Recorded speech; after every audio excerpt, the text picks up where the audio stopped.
If you're a high achieving woman who feels like you're always the responsible one, always overworking or managing everything and everyone, this may be costing you your business and your income more than you even realize. I know you didn't choose to be the strong one.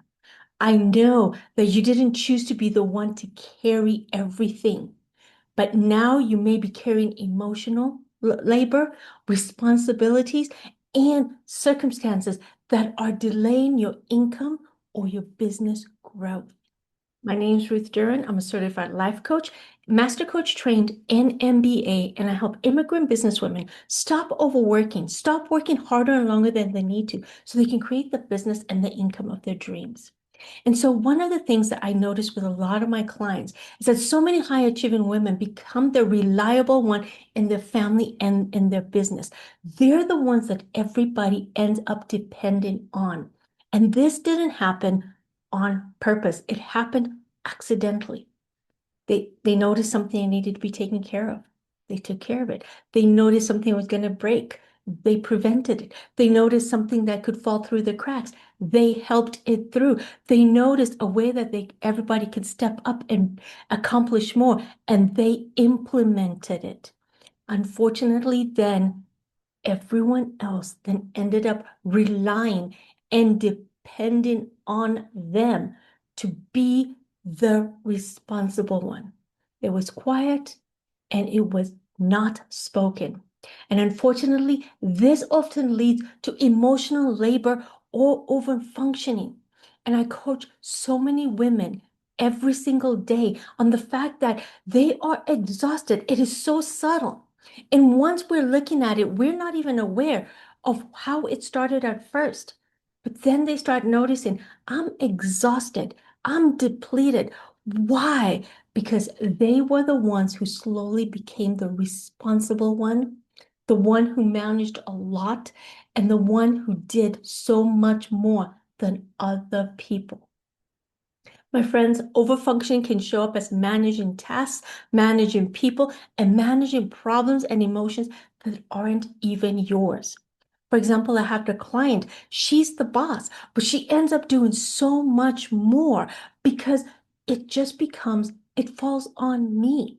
But then when we looked at it, there's so many things that were not even hers to manage, like whether an employee is responsible for their success or not. My client was taking the responsibility for that client being successful, or whether an employee is responsible for whether they achieve their goals or not. My client took responsibility for that. And so my client had so many tasks that she was managing that were not even hers. And the problem is when we make ourselves obligated to do that work, we also pick up resentment with it. They both come hand in hand. So when you're always the responsible one, you may take extra work on automatically and very innocently. For me, it fell to where I had people who used um just that I can't do it. I don't know how. You're better at it. You can do it better. You can do it easier. And so I took on more and more than was my share. Because at first I wore it like a badge of honor. At first it was, this is just who I am. And then it started depleting me. It started exhausting me. And my dreams were not getting attention. My dreams were not getting what they needed. This pattern can form from past experiences where things really did fall apart. So, for example, for me, I was made responsible for other siblings' lives. I was made responsible for other siblings' responsibilities and other siblings' choices, and I was punished for it.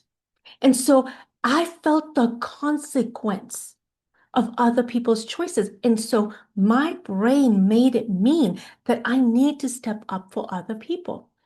Or in certain relationships where other people just said, you're better at it. It's easy, comes easy for you. You do it better than me. See how I failed and you're able to do it better. And so I just started doing the things, but it became me being the go-to. It became if I was going to spend 10 hours working, I was spending most of that time focusing on other people's goals, other people's needs, other people's concerns.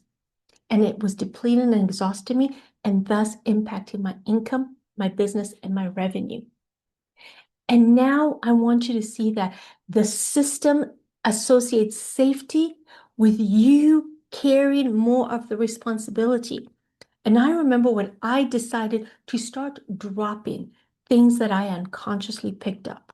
And also the fear and the guilt that I felt, letting the systems and the organizations and the family structures wobble.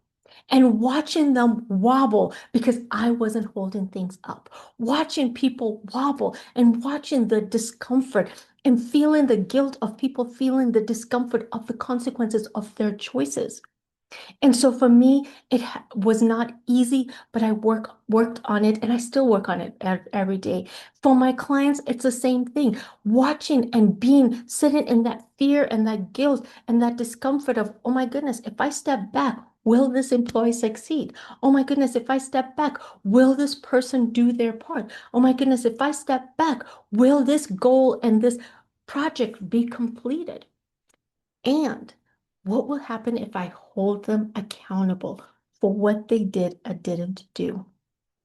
And see, for my clients and for me, we realized that the real cost of us being the responsible one, us being the one to protect other people from the consequences of their choices, was the impact on our business growth, on our income goals, on our visibility, on our productivity, on our energy, and even on our health. For example, if I was carrying other grown people's consequences, that stressed me out. And I have ovarian cancer, which is driven by stress. And so I had to learn to put that down for my own health. And so when we are saving people from the consequence of their choices, being the scaffolds that hold everybody up, it's costing us dearly. And that is why I help my clients identify what is theirs and what is other people's. What is their responsibility and what's other people's responsibilities? What is their growth and experience and what is other people's growth and experiences? Because when we spend our time managing other people's responsibilities, it takes time away from our own growth, income, and success, from our marketing, from our sales, from our own income producing activities and tasks. And so if you are going, hey, that is me. I don't know how I fell here, but that is what is happening. The family wouldn't survive without me. You name it, the business, the community wouldn't survive without me. Please take my quiz, Double Your Income Without Overworking and Exhaustion. Because understanding where you are unconsciously, working harder than longer than you need to, so that you can start replacing it with what really moves your needle forward is one of the biggest things that I help my clients do.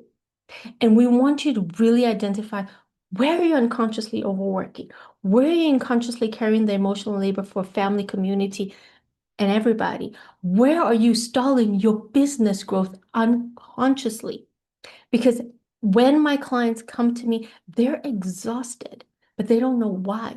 They are stuck and defeated, but they don't know why. They're going, I'm the intelligent person. Why can't I create this?